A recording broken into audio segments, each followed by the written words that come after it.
ሴቶች ወንድ ልጅ ላይ ቀድሞ የሚያዩቸው 10 ነገሮች። ብዙ ወንዶች ሴት ልጅ የግሩም ኤርሚያስ አይነት ቁመና ያለው ወንድ፣ ደረቱ እንደ ኦሮሚያ ክልል ሰፋ ያለ ወይም ጦጣ የማይዘለው አይነት ገንዘብ ያለው ወንድ ላይ ብቻ ትኩረቷን ታደርጋለች ብሎ ያስባል። ይህ ከእውነት የራቀ ነው። ምንም አይነት ሰው ሁን ማንም ቀድመ በምታሳያት ነገር ብቻ ቀልቧን መሳብ ትችላለህ። አሊያም ከላይ ከተጠቀሱት እንደ አንዱም ሆነ እንኳን መፈጠርህን ልብ ላትለው ትችላለች። በዛሬው ቪዲዮ ሴቶች ወንድ ልጅ ላይ ቀድመው ልብ የሚሏቸውን 10 ነገሮች እንመለከታለን።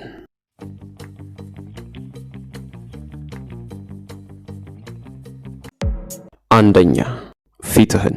እዚህ ጋር ምንም የሚያወላዳ ነገር የለውም። ሴት ልጅ ቀድማ ከምታይብና ሙሉ ትኩረቷን ከምታደርግባቸው ነገሮች አንዱ ፊትህ ነው። ታዲያ ፊትህን ታይዋለች ማለት የአፍንጫን እንደ ስልክ እንጨት መገተር ወይም መጎረድ አሊያም የከንፈርን ደባደቡነት ወይም ጆሮ በጋሻነትን ታጤናለች ማለት አይደለም። ለፊትህ የምታደርገው ጥንቃቄና እንክብካቤ ግን ስላንተ ብዙ ነገር ይነግራታል። ሁሉም ወንድ የሆሊውድ ስታር መስሎ ማየት የሴት ልጅ ፍላጎት ቢሆን ኖሮ ነጠላ እንደሆነችን ዓለም ጥሎ የሚሄደውን የወንድ ቁጥር ለመገመት ብዙ አይከብድም። ጸጉርና ጺም ከፊት አቀማመጥ ጋር እንዲሄድ በማሰብ ብታሳድገውም ብታሳጥረውም ከነድራሹ ብታጠፋውም እሷ ለነዚህ ጉዳዮች ግድ የላትም። ለሷ ወሳኙ ነገር የፊትህን ንጽህና መጠበቅህ ነው። ሴት ልጅ ከፍትፍቱ ፊትህን ቀድማ ታያለች።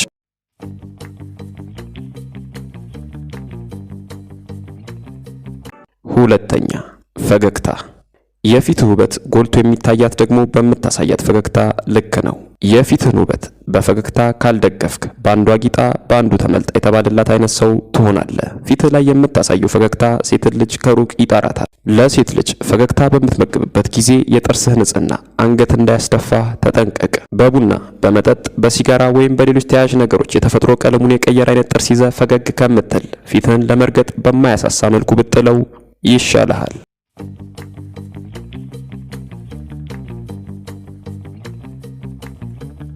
ሶስተኛ፣ አለባበስህን።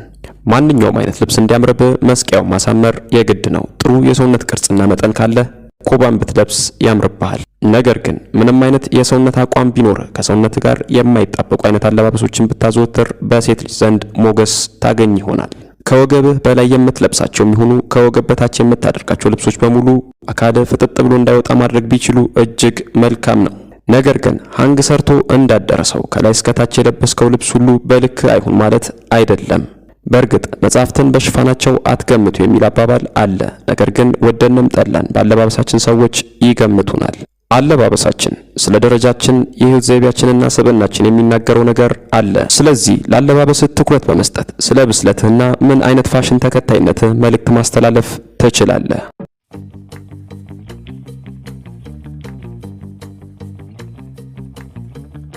አራተኛ፣ ተግባርህን። ሴት ልጅ ከሰላምታ ጀምሮ ያሉ ጥቃቅን ተግባሮችን ሳይቀር በጥንቃቄ ትመረምራለች። ሰላምታን በፈገግታ ጠፈፍ ባለ አጨባበጥና ጠንካራ የአይን ላይ ግንኙነት በማድረግ ጀምር። ሴት ልጅ ለመጀመሪያ ጊዜ እንኳን ስታወራት ሙሉ ትኩረትን ሰጥታት እንደሆነ እንዲሰማት አድርጋት። ደስ የማይል ሰላምታ አሰጣጥ ወይም መሰል ተግባር በዚያው ቅጽበት ከመስገቧ እንድትሰረዝ ያደርግሃል። በምታገኝ አጋጣሚ ሁሉ ለስሜቷ የማትጨነቅ ወይም ግዴለሽ አይነት ሰው እንደሆንክ ከገባት ደግማ ልታገኝ ወይም ልትገናኙ የምትችሉበት አጋጣሚ እንዳይኖር የተቻላትን ታደርጋለች። ለምሳሌ እሷ ስታወራ ስልክን አውጥታ መቆርቆር፣ አስጸያፊ ቃላትን በንግግሮች መሃል መጠቀም፣ ደጋግመ ንግግሯን ማቋረጥና የመሳሰሉ ተግባራት በሴት ልጅ ዘንድ እንዳልባል የሚታዩ ናቸው።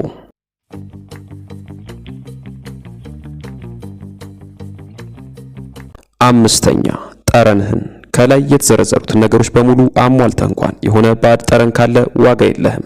ብዙ ወንዶች ሽቶና ዶድራንት የመጠቀም ልምድ የላቸውም ወይም ወንዳ ወንድነታቸውን የሚገፍ ይመስላቸዋል። ዶድራንት መጠቀም አሊያም ብብትን በሎሚ አቀናብሮ መውጣት የገነነ ደባሪ ጠረን እንዳይኖረን ሊከላከል ይችላል። ከዶድራንት ባለፈ ግን ሽቶ መጠቀምና ጥሩ ማዛን መላበስ ምንም ክፋት የለውም። ጥሩ ማዛ ሲኖርህ ልዩ ትኩረት ይደረግብሃል።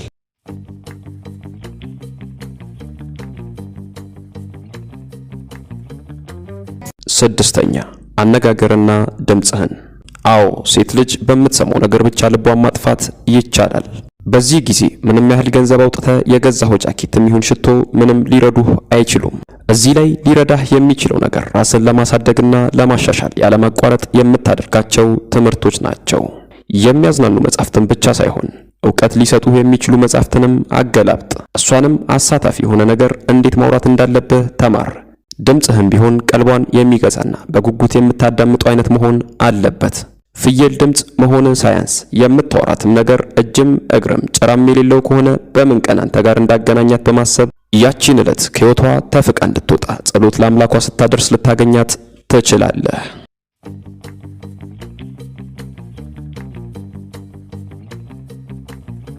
7ኛ በራስ መተማመንህን።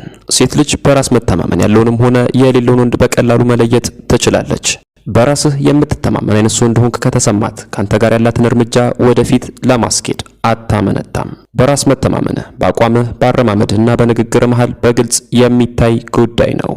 ስለዚህ በቀጣይ ሴትን ልጅ ለማግኘት ስታስብ ወይም ሴቶች የሚበዙበት ቦታ ስትገኝ ለእነዚህ ነገር ተገቢውን ትኩረት መስጠትህን እርግጠኛ ሁን።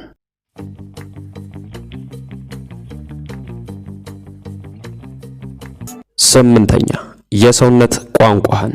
ተግባራት ከቃላት በላይ እንደሚናገሩ አልነግርህም። ልክ እንደ ድምፅህና የምትናገረው ነገር ጠንቅቀ እንደማወቅህ ሁሉ የሰውነት ቋንቋህም ምንም ለብሰህና ተቀብተህ ብትመጣ ከምትማርካት በላይ ነው። አሉታዊ መልእክት ያዘልና ምህረት የለሽ መሆንን የሚያሳዩ አይነት የምልክት ቋንቋዎችን በፍጹም አትጠቀም።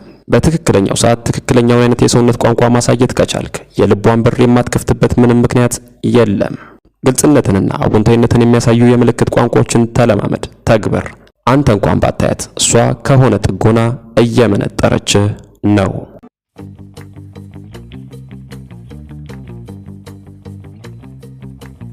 9ኛ እጆችን። ብዙ ወንዶች እጃቸው ላይ ብዙ ትኩረት ሲያደርጉና ተገቢውን እንክብካቤ ሲሰጡ አይስተዋልም። ሴት ልጅ እጆችህን ቀድማ ታያለች። ሰላምታ ስትለዋወጡ ጀምሮ ባለው ጊዜ ውስጥ የእጆችን ሁኔታ በጥንቃቄ ታጤናለች። እጅህ ንጹህ መሆን አለመሆኑን፣ ጥፍርህ ቆሻሻ መያዝ አለመያዙን፣ ከሚገባው በላይ ማደግ አለማደጉን በሙሉ ባገኘችበት ቅጽበት ልቅም አድርጋ ትመለከታለች። ጥፍርህን የምትበላ አይነት ሰው እንደሆንክ ካወቀች ተበላ። ይህ ተግባር ደግሞ ምን ያህል ትዕግስት አልባ፣ ችኩልና ስሜታዊ ሰው እንደሆንክ ጭምር ያሳያታል።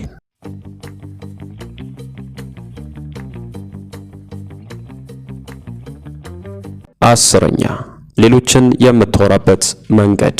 ሌሎች ሰዎችን የምታወራበት የምታስተናግድበትና የምትመለከትበት መንገድ ከላይ ከተዘረዘሩት ነጥቦች እኩል ወሳኝ የሆነ ጉዳይ ነው። ሁለታችሁ ብቻችሁን ስትሆኑ ይህን ባህሪ መለየት እጅግ አዳጋች ይሆናል። ነገር ግን ሰዎች የተሰበሰቡበት ወይም ከሌሎች ጋር የሚያነካካ ጉዳይ ባለበት ስትሆኑ ጥንቃቄ ማድረግ ይኖርብሃል። ለአስተናጋጆች፣ ለቤት አገልጋዮች፣ ለጥበቃ ሰራተኞች፣ ለፓርኪንግ ሰራተኞች፣ ለጫማ ጠራጊዎችና መሰል ሰዎች የምታሳየው ነገር ካለባበስ፣ አነጋገርህ፣ አቋምህ የበለጠ ትርጉም አለው። ለእነዚህ ሰዎች ያለህን አመለካከት ሴት ልጅ በትኩረት ትመረምራለች።